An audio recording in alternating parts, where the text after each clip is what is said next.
Excellencies, ladies and gentlemen, I'm deeply grateful to the OPCW for creating this award and for choosing me as one of the first recipients. I'm also deeply grateful to the City of The Hague for its support and generous financial contribution in the establishment of this award. Since 1993, I have made more than 80 visits to The Hague, which adds up to more than 3 years in total. I've always enjoyed coming to The Hague, and indeed it's become like a second home to me, so thank you very much to the City of The Hague. I feel a number of emotions when receiving this prestigious award, including feeling humbled, honoured, and also full of gratitude for the OPCW and for the City of The Hague. And being involved with the negotiation of our treaty and this organisation has been the highlight of my career. Now, when reflecting on the significance of this award, I'm of course very mindful that disarmament diplomacy is very much a team effort. In the last 30 years, I've worked closely with more than 1,000 colleagues on the treaty, diplomats, international lawyers, scientific advisors, industry representatives, and also civil society. So I'm extremely grateful that I was lucky enough to be in the right place at the right time to be able to make some useful contributions as part of what I regard as the International Chemical Disarmament Team.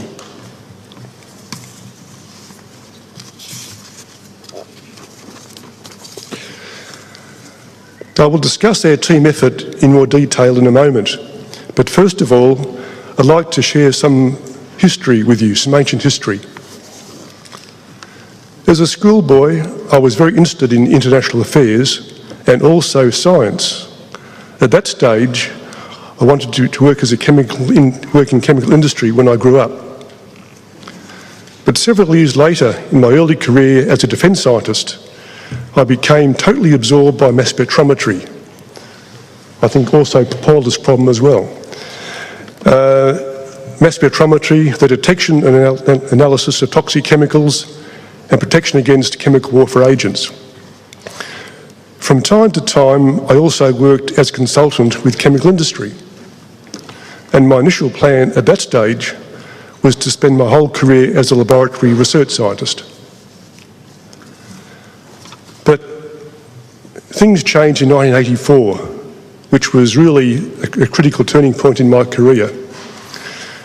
Like most other people, I was shocked, horrified and dismayed to see the effects of chemical weapons used by the Saddam regime, not only on combatants, but also women and children.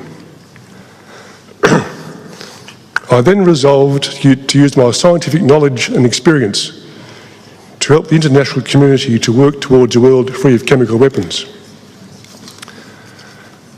Now, when I first arrived in Geneva in early '85, the world was still under the shadow of the Cold War, and many of us thought that we would never ever achieve an agreed convention. However, things gradually improved over the years, and we made some progress.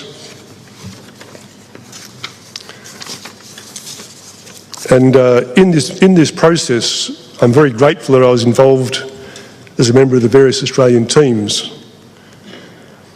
Now, my work included being part of the small Australian team, which in late 1991 drafted what we called the CLBC Compromise Text. This was based on the then current rolling text, the draft treaty, but with all of the square brackets and bracketed text and footnotes replaced by what we in Canberra thought were the most reasonable compromise positions. So this is just one page of the January 1992 rolling text. The highlighted parts are all the parts where there's differences of position and footnotes where delegations hadn't agreed on position. So this just indicates, even though we'd spent 8 years drafting the treaty text, the rolling text, was still very much undecided on some of the final provisions. So this process really that we did try to sort of show people what the convention would look like in its final form if they made the compromises.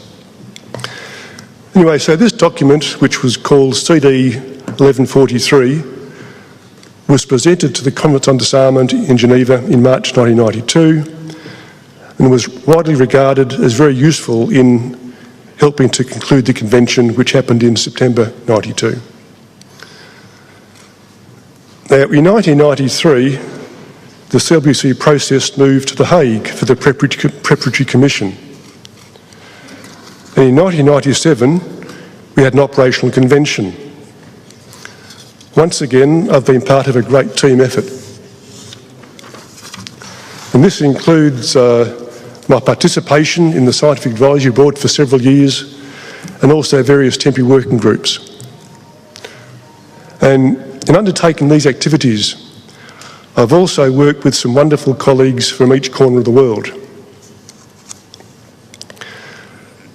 One of the greatest privileges I've had is working with friends and colleagues in the Asia-Pacific region. I'd also like to express my gratitude to the various civil society organisations that I've been involved with over the years, including the Pugwash Movement, Harvard Sussex, the Red Cross, IUPAC, the Verification Research Training Centre, VERTIC, and also the University of Melbourne Law School. I greatly value the friendships that I've developed with very many dedicated colleagues from the civil society as we work together towards our common goal objectives of a world free of chemical weapons.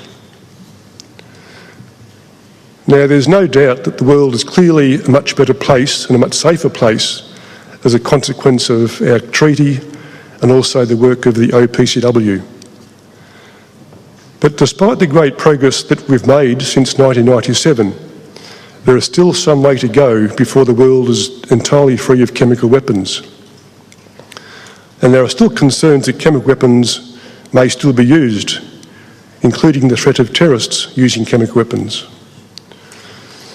So this highlights the ongoing need for the OPCW and the vital roles that it plays, including in preventing the re-emergence of chemical weapons.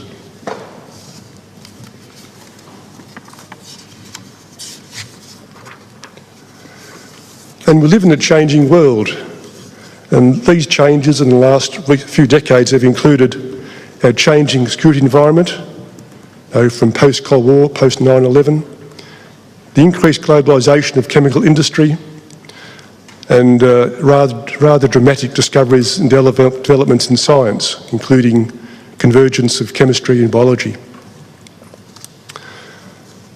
And as was emphasised by a former Geneva diplomat, US Ambassador Charles Flowery, it is essential that we tend, in other words, look after our convention to make sure that it remains fully effective in our changing world.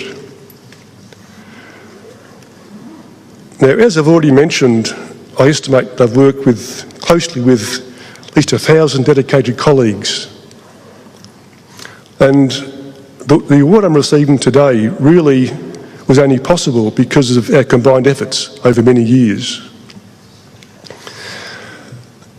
And this situation caused me a problem with the award money that goes to the recipients, €45,000.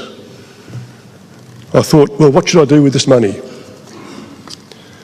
One option I thought of was to make a list of 1,000 people I'd work with and give them €45 each.